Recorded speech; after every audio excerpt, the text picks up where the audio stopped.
It's Saturday morning. Your coffee is getting cold. The laundry is waiting. And before the day has even properly begun, your home is already asking something from you. There's a pan in the sink, a cardigan on the chair, shoes near the door, mail on the counter. None of it is a disaster.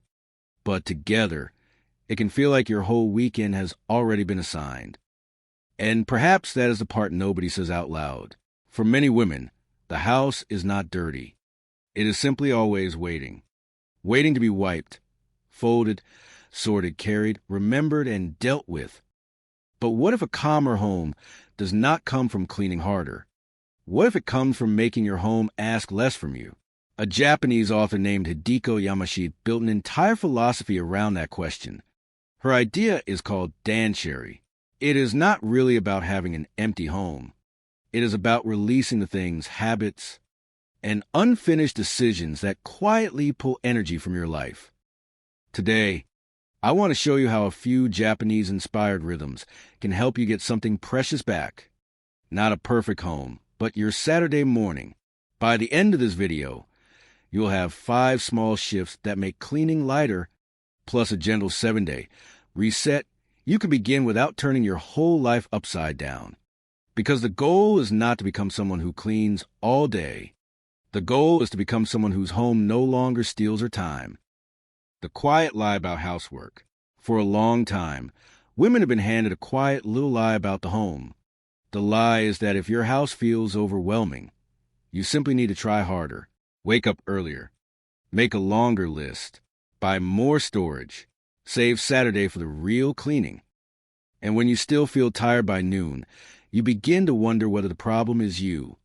Maybe you are not organized enough. Maybe you are not disciplined enough. Maybe everyone else has figured something out that you somehow missed. But the problem is not that you need more willpower. The problem is that too many small things are allowed to become heavy things. One pair of shoes becomes dirt across the floor. One pan becomes a kitchen that feels impossible by evening. A few papers become a countertop you want to look at. A chair holding one sweater becomes a chair holding an entire week of decisions. And slowly, the home that was meant to hold you begins to pull at you. That is why cleaning can feel so emotional. It is rarely only about dust or dishes. It is about unfinished decisions. It is about the quiet guilt of seeing something every day and thinking, I really should deal with that. It is about feeling as though you can never fully rest because there is always something waiting behind you. But a peaceful home does not begin with doing everything. It begins with preventing the little things from becoming a crisis. Shift 1, the power of the threshold. And the first shift starts in the smallest space of all, your front door. Before we talk about cleaning products, storage baskets, or the bathroom you keep promising yourself you will tackle next week, look at the space just inside your home. That space has more power than it seems. It is where the outside world enters. Rainwater from the parking lot, dust from the sidewalk, leaves from the driveway, the grit from errands, grocery stores, doctor's appointments, and all the ordinary places life takes you. In many Japanese homes, there's a small transition space near the entrance called a genkan. It is a place where shoes are left behind before the rest of the home begins. You do not need to copy every part of that tradition to borrow its wisdom. You only need a threshold, a small pause between the outside world and your private one. A bench can make removing shoes easier, especially when bending is no longer effortless. A basket or shoe rack gives footwear a clear home. A washable mat catches what should not travel farther. A pair of slippers can make the habit feel welcoming instead of strict. And this is not about becoming the kind of person who makes guests uncomfortable. Your home should feel gracious. But for the people who live there every day, a simple doorway rhythm can make a real difference. Less dirt comes in, less sweeping follows, less mopping waits for your knees, your back, and your shoulders later in the week. But the deeper benefit is emotional. When you step out of your shoes, you are also stepping out of the noise of the day. The errands can end at the door. The rush can end at the door. You are telling yourself quietly, This is where I come home. And that matters more than it may seem. Shift 2. Kaizen, small, steady steps. But a clear doorway alone will not give you your weekend back. The next shift is what keeps small messes from turning into a Saturday crisis. In Japan, there's a familiar idea called Kaizen. It simply means improving life through small, steady steps, not a dramatic transformation, not a burst of energy that lasts 3 days. Small actions repeated until they become part of the rhythm of your life. For the home, Kaizen is a way of being kind to the woman you will be tomorrow. It is wiping the bathroom sink after you brush your teeth. It is putting your mug in the dishwasher after afternoon tea. It is hanging up the cardigan before it becomes a pile. It is returning one thing to its place before you sit down for the evening. These are not big jobs. That is exactly why they work. They do not ask you to find an empty afternoon. They do not ask you to feel motivated. They borrow 1 minute from a moment you are already living. While soup simmers, you rinse the cutting board. While water boils, you put the ingredients away. After a shower, you run a small squeegee over the glass or dry the faucet with a cloth kept close by. Before you turn off the kitchen light, you clear enough space for tomorrow morning to begin without yesterday staring back at you. The important word is enough. You do not need to make the kitchen perfect. You do not need to finish every dish. You do not need to scrub until the room shines. You only need to make tomorrow easier than today. That is a very different goal, and it changes the feeling of the work. Cleaning stops being punishment for falling behind. It becomes a small gift to your future self. But there is something important to understand here. Kaizen does not mean doing everything immediately. Some tasks can wait.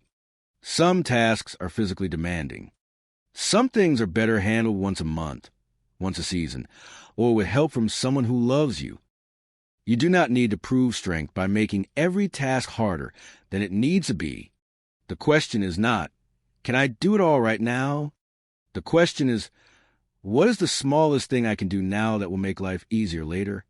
That one question can change the entire tone of your home. Shift 3, working with your body. And the next shift matters even more after 50, because a peaceful home should work with your body, not against it. Many women have spent years doing things the hard way without even noticing. The cleaning cloth is under the sink, so you have to bend and search for it. The laundry basket is in the wrong room, so clothes gather on the chair. The things you use every day are stored high, low, or far away from where life actually happens. Then, when the job finally grows big enough to demand attention, your body is asked to do all of it at once. Bend, lift, reach, kneel, carry, rush. But your home can be arranged to make ordinary care easier. Keep the cloth near the bathroom sink. Place a small basket beside the stairs for things that belong upstairs. Store the laundry basket where clothes actually come off. Use a long-handled tool instead of climbing or stretching when that feels unsafe. Sit down while folding laundry when standing too long leaves your legs tired. There is no prize for making simple tasks difficult. A home that supports you is not a luxury. It is a form of respect. That is also why a morning reset can be so powerful. Not a long routine. Not a perfect house before 9 o'clock. Just a few quiet minutes that help your home greet you with less noise. Open the curtains. Make the bed. Clear one surface. Rinse the bathroom sink. Straighten the room where you spend the most time. 10 minutes is lovely. 3 minutes still counts. On some mornings, your joints may ache. There may be appointments, grandchildren, phone calls, tiredness, grief, or 100 other things asking for your attention. That does not mean you have failed. A rhythm should support your life. It should never become another voice judging you. Shift 4, Dan Sherry, releasing the heavy objects. And that brings us to the shift that is often the hardest. Because it is not really about cleaning at all. It is about the things that quietly ask too much from you. Hideko Yamashita's Dan Sherry philosophy is built around a different relationship with possessions. Not how can I store more, But why am I holding on to this? Not where can I hide this? But does this still support the life I am living now? That question can feel surprisingly emotional, because many of the things in our homes are not just things. They are old plans, old identities, old promises we made to ourselves. The exercise machine you bought when you imagined a different routine. The craft supplies from a hobby that once made you happy, but now only make you feel guilty. The serving dishes you keep waiting to use for an occasion that never seems to arrive. The clothes that belong to a version of you from 10 years ago. The gifts you never liked but feel afraid to release. Every object takes up more than space. It asks for attention. It needs to be dusted, moved, stored, protected, and remembered. And sometimes, every time you see it, it whispers something painful. You should use me. You should be more disciplined. You should become the woman you thought you would be. But perhaps you do not need to become her. Perhaps the woman you are today deserves a home that reflects the life she actually lives.